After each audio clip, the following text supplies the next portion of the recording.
শক্তিশালী সে যে রাগের সময় নিজেকে নিয়ন্ত্রণে রাখতে পারে।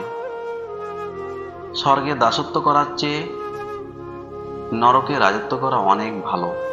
যে নদীর গভীরতা বেশি তার বয়ে যাওয়ার শব্দ কম। পরিপূর্ণ তৃপ্তি নিয়ে কুঁড়ে ঘরে থাকাও ভালো।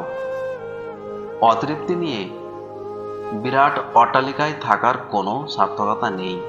মানুষ প্রতিষ্ঠিত হওয়ার পরে যেই ব্যবহারটা করে সেটাই তার আসল চরিত্র। অভাব যখন দরজায় এসে দাঁড়ায়, ভালোবাসা তখন জানালা দিয়ে পালায়। মেধা থাকলেই তাকে মেধাবী বলা যায় না। মেধাবী হলো সেই যার মেধা না থাকা সত্ত্বেও চেষ্টা দিয়ে নিজেকে এগিয়ে নিয়ে যায়। স্বপ্ন সেটা নয় যা মানুষ ঘুমিয়ে ঘুমিয়ে দেখে। স্বপ্ন সেটাই যা মানুষকে ঘুমাতে দেয় না। অসৎ আনন্দের চেয়ে পবিত্র বেদনা ভালো। অপমান হলো একটি তীর, যতই ভুলতে চাইবেন ততই হৃদয়ের গভীরে বিদ্ধ হবে। এই মহাবিশ্বে স্থায়ী বলে কিছু নেই, এমনকি আমাদের সমস্যাগুলিও না। মানুষ পরাজয়ের জন্য সৃষ্টি হয়নি।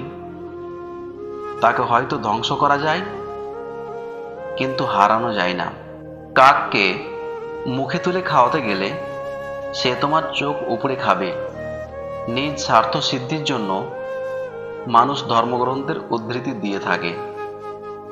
হ্যাঁ এবং না কথা দুটো সবচেয়ে পুরনো এবং সবচেয়ে ছোট, কিন্তু এই কথা দুটো বলতে সবচেয়ে বেশি ভাবতে হয়।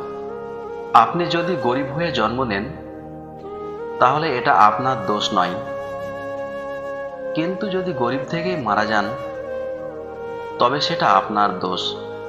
বিখ্যাত না হয়ে জীবন কাটালেও সুন্দর জীবন কাটানো সম্ভব, কিন্তু জীবনের মতো জীবন না কাটিয়ে বিখ্যাত হওয়া কখনো সুন্দর জীবন হতে পারে না।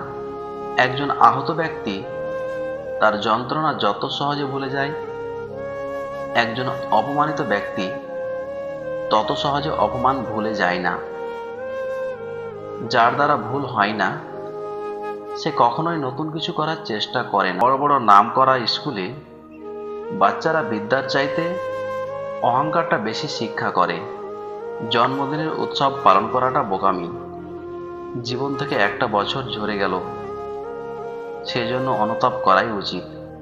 ভিডিওটি দেখে যদি আপনাদের একটুখানিও হৃদয় স্পর্শ করে থাকে তবে লাইক ও কমেন্ট করবেন এবং আমার এই বেস্ট বাংলা মোটিভেশন চ্যানেলটিকে সাবস্ক্রাইব করে পাশে থাকবেন।